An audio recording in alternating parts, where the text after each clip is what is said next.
오늘날 한 사람의 SNS는 그 사람이 사는 곳, 만나는 친구들부터 시작해서 음식, 이성, 패션 같은 것들에 대한 취향, 취미생활, 최근에 다녀온 곳, 먹은 것에 대한 정보까지도 제공할 뿐만 아니라 더 나아가서는 그 사람의 정치, 종교에 대한 견해나 세계관 같은 것들도 짐작해 볼 수 있을 만큼 소상하다. 여기까지가 사람이 파악할 수 있는 거라면 이 알고리즘이라는 건 그 사람이 어딘가에서 누른 좋아요와 댓글, 공유한 것 등등을 종합하여 훨씬 더 많은 정보를 제공할 수 있다. 10개의 좋아요는 동료가 특정 개인에 대해 아는 것보다 더 많은 정보를 알려준다. 70개의 좋아요는 친구나 룸메이트보다, 150개의 좋아요는 가족보다, 300개의 좋아요는 배우자보다도 더 많은 정보를 파악할 수 있다. 주변 인간보다 컴퓨터 알고리즘에 의한 성격 파악이 더 정확하다는 이 실험 결과에 이제 더 이상 놀라지 않을 이들도 많을 것 같다. 오늘도 책 한 스푼. 책소리TV 소리입니다. 최근 몇 년간 사람들 사이에서 화두로 떠오르고 있는 여러 가지 주제 중 하나로 4차 산업혁명을 떠올릴 수가 있겠는데요. 이 4차 산업혁명을 인간 중심의 관점에서 탐구해본 다큐멘터리가 EBS에서 방송된 적이 있습니다. 이름하여 4차 인간. 다큐멘터리에서 미처 다루지 못한 내용까지 더해서 책으로 출간이 되었는데요. 제가 읽어보았습니다. 이 책은 우리에게 4차 산업혁명의 여러 가지 분야에 대한 해답을 제시해준다기보다는 갖가지 질문을 던져서 우리 스스로 생각해보게끔 만드는 그런 방향성을 가진 책이었습니다.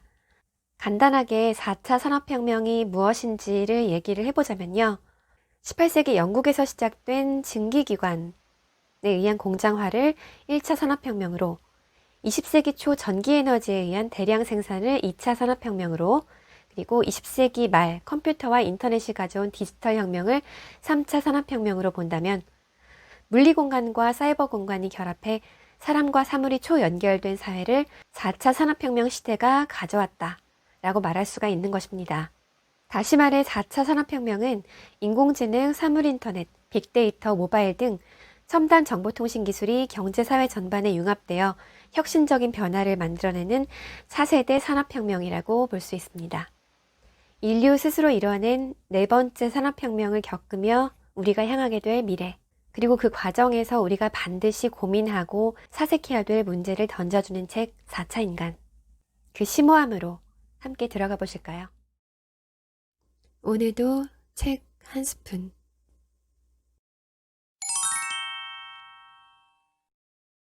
영원히 사는 것에 대한 인간의 욕망은 어느 시대에나 있어 왔던 것 같아요. 지금도 우리는 항산화 식품을 열심히 먹고 영양제를 먹고 또 피부의 노화를 막아준다는 화장품을 또 열심히 바르고 있죠. 또 과학기술의 차원에서도 노화를 막고 불멸을 완성하려는 시도가 꾸준히 진행되는 것처럼 보입니다.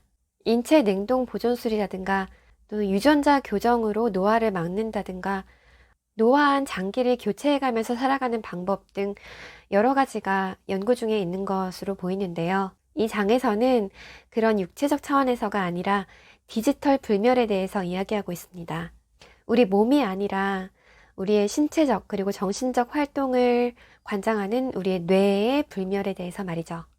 무슨 말이냐고요? 결론부터 말씀드리자면 마인드 클로닝이나 마인드 업로딩 같은 기술들이 완성된다면 육체는 없더라도 정신이 영원 불멸할 수 있다는 말인데요. 마인드 클로닝이란 복제 대상이 되는 사람의 경험과 기억을 대화로 수집하고 데이터화하여 여기에 인공지능 기술을 적용해서 로봇으로 만들고 그것이 고도의 기능을 갖추도록 완성하는 그런 기술을 말합니다. How are you feeling today? Everything is okay. How are you? I'm doing fine. I am happy for you. I'm glad that a part of me is still in there somewhere. I thought you were. 마인드 업로딩이란 인간의 뇌와 기계를 연결해서 인간의 두뇌의 신경세포를 모두 로봇에 업로딩하는 기술을 말하는데요. 2014년에 상영됐던 영화 트랜센던스도 인간의 두뇌를 컴퓨터에 업로딩한다 이런 아이디어를 소재로 만들었던 영화였던 걸로 기억하고 있습니다. 이런 마인드 클로닝이나 마인드 업로딩 같은 기술들이 무슨 공상과학 영화에나 나올 법한 이야기로 들리지만 많은 과학자들은 현재 시점에서 우리 기술이 그것을 구현해내지 못할 뿐이지 이론적으로 말이 안 되는 것은 아니라고 말합니다. 그리고 그 수준의 기술에 도달하기까지 몇십 년 정도를 예상하는데요. 우리가 아직 이 세상에 살아있을 시간이기도 하네요. 이것은 우리에게 많은 의문을 던져줍니다. 기계의 뇌를 복사하면 그 기계를 그 뇌가 있었던 그 사람이라고 말할 수 있을까요? 그런 식으로 죽지 않고 영원히 살 수 있다면 그것을 우리가 진정한 불멸이라고 부를 수 있을까요? 또 기계에 복제된 모습으로 영원히 산다면 행복할까요? 이러한 물음은 결국 우리를 굉장히 철학적이고 또 근본적인 그런 질문으로 회귀하게 만듭니다. 인간다움이란 무엇인가? 또 죽음과 삶이 무엇인가? 이런 문제들로 말이죠. 인간의 뇌는 인간을 움직이게 만들고 생각하게 만들고 또 감정을 느끼게 만드는 인간의 사령탑과 같은 존재죠. 이 회백색 작은 덩어리에 불과한 물질이 우리의 사고, 행동, 감정을 지배한다니 과학자들이 그 비밀을 밝히려고 부단히 노력하는 것도 이상할 것은 없습니다. 인간의 뇌지도, 즉 인간의 두뇌 안에 있는 그 무수한 신경세포들과 그것을 연결하는 연결망을 찾아서 뇌지도를 완성할 수 있다면, 그래서 뇌의 기능과 또 그 작동 원리에 대해서 완벽하게 파악할 수 있다면 우리는 동일한 기능을 가진 뇌라는 제품을 만들 수도 있는 겁니다. 그러면 인간과 똑같은 의식을 가지고 사고 활동을 할 수 있는 그런 로봇을 만드는 것도 가능해지겠죠. 여기에서 또다시 의문이 듭니다. 인간의 뇌가 과연 기계인가요? We are machines, but complex machines. Mohammed Kubaisi, professor of neurology, George Washington University. 이 질문에 대한 답에는 모든 과학자들의 합의가 있는 것 같지는 않아 보입니다. 현재로서는요.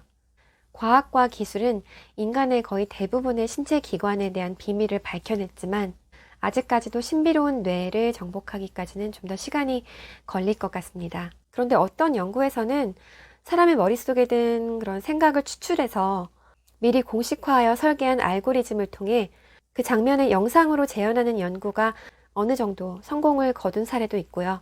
또 뇌의 언어지도, 즉 각각의 어휘가 뇌의 어느 부분에서 처리되는지를 fMRI를 통해서 분석한 실험 또한 유의미한 결과를 도출해내기도 했습니다. So what I'm showing here, this is an example of one person's brain that we mapped out using language. 이것이 뇌의 언어 지도입니다. 일상에서 사용하는 단어들이 어떤 부위에서 처리되는지 표시한 특별한 지도죠.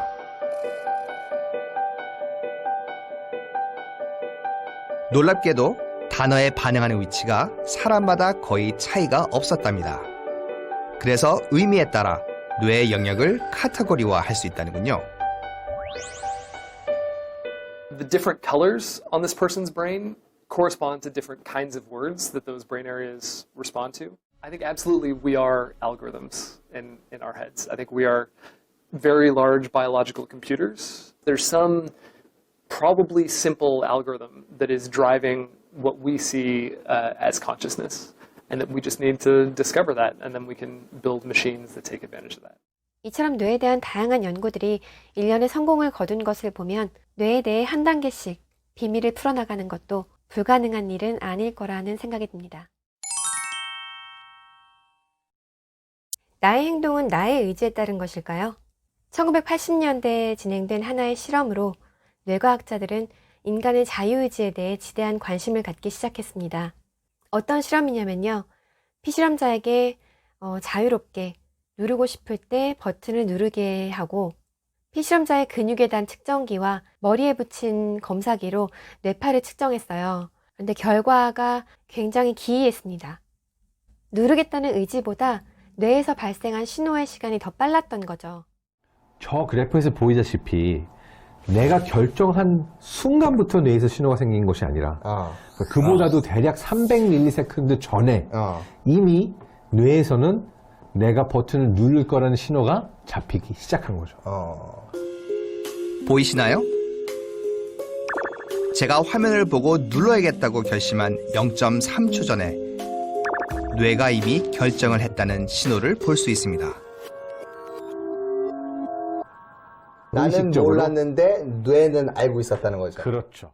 내가 어떤 행동을 하겠다고 자각하기 전에 뇌가 먼저 그 행동을 준비하기 시작한 건데요. 이게 비록 0.3초 정도의 짧은 시간이긴 하지만 내가 의식해서 내 의지로 뭔가를 하기로 결정하기 이전에 뇌가 먼저 결정해서 나에게 그 신호를 보냈다는 얘기잖아요. 놀랍지 않나요? 우리가 자유의지라고 한다면 우리의 이 자각이 행동보다 빨라야 되는 건데 말이죠. 원래부터 철학자들 사이에서도 인간의 자유의지의 유무에 대한 의견 대립이 있어 왔다고 하네요. 자유의지가 있다고 믿는 쪽은 인간이 앞으로 무엇을 할지에 대한 의도를 가지고 행동을 하고 이것이 인간 마음의 고유한 특성이라고 얘기하는 반면에 자유의지가 없다고 주장하는 이들은 우리 인간이 모든 행동이 이미 결정된 세계에서 살고 있다고 주장하는 결정론자들이라고 합니다. 후자의 주장에 따른다면 우리는 물리적 세계의 규칙이 모든 것을 결정하는 그런 세계에 살고 있다는 얘기인가요? 자유의지라는 것은 환상에 불과한 것일까요? 1956년 미국에서 인공지능이라는 단어를 처음 사용하기 시작한 이래로 인간과 기계의 첫 대결은 체스 경기에서 시작되었습니다. 세계 최고의 체스 플레이어에게 패배한 딥블루는 1년 동안 2배 정도의 향상된 성능을 가지고 나타나서 지난번에 패배를 서력합니다. 그로부터 14년 뒤 인간과 기계는 퀴즈쇼에서 다시 그 두 번째 대결을 갖게 되는데요. 여기에 참가한 왓슨은 모든 인간을 물리치고 우승을 하여 큰 상금을 거머쥡니다. 그리고 가장 의미 있고 놀라운 대결로 평가받는 세 번째 인간과 기계의 대결, 바로 우리가 가장 잘 알고 있는 알파고와 이세돌의 대결이었죠. 여러분도 잘 알고 있다시피 바둑은 굉장히 복잡한 게임이잖아요. 바둑에서는 한 수를 둘 때 고려해야 되는 경우의 수가 너무 많기 때문에 만약에 15수 앞을 내다본다고 한다면 그때 나올 수 있는 경우의 수가 우주 전체의 원자의 양보다도 더 많은 경우의 수가 나온다고 합니다. 그래서 단순한 계산 능력이 좋아야 할 뿐만 아니라 인간의 그런 직관 능력이 굉장히 승패를 결정할 때 중요한 요소로 작용하기 때문에 기계가 인간을 이기는 일은 굉장히 어려울 것이라고 예견했는데요. 결과는 모두가 알고 있는 대로입니다. 이 결과를 보고 사람들은 인간과 기계의 네 번째 대결에서 인간이 기계에게 모든 일자리를 빼앗기는 것이 아닌가라는 우려 섞인 목소리를 내비치기도 했습니다. 과연 그럴까요? 지금 세계 제1의 체스 챔피언은 인공지능이 아니다. 인간도 아니다. 바로 인공지능과 인간의 팀이다. 제일 가는 의료 분석가는 의사도 아니고 인공지능도 아닌 바로 의사와 인공지능의 팀이다. 우리는 앞으로 이런 인공지능들과 일하게 될 것이다. 그들은 도구가 되어 우리와 함께하는 존재가 될 것이다. 우리는 인공지능 기계와 새로운 관계를 형성해 나가는 것에 대해 깊은 고민을 해봐야 할 것입니다. 기계와 인간의 관계에 대해서 또 하나의 이슈를 통찰해야 할 필요가 있는데요. 인간은 어떤 사물에 대해 감정을 느끼고 또 그것을 의인화하여 그것과 감정적 유대관계를 맺으려는 본성이 있습니다. 그런데 기계에 대해서도 인간이 이러한 본성을 드러낸 연구를 살펴볼 수가 있는데요.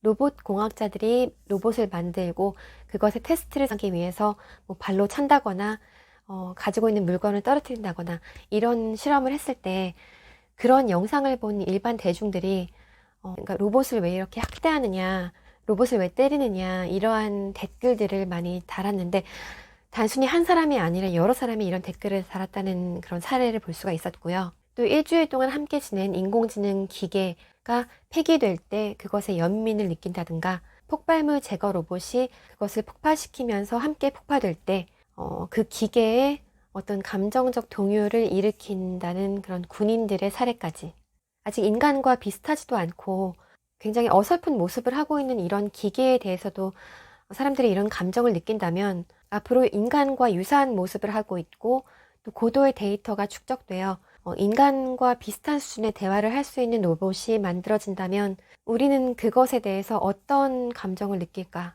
이런 부분도 생각해보게 만드는 실험 결과들이었습니다. 오늘도 책 한 스푼.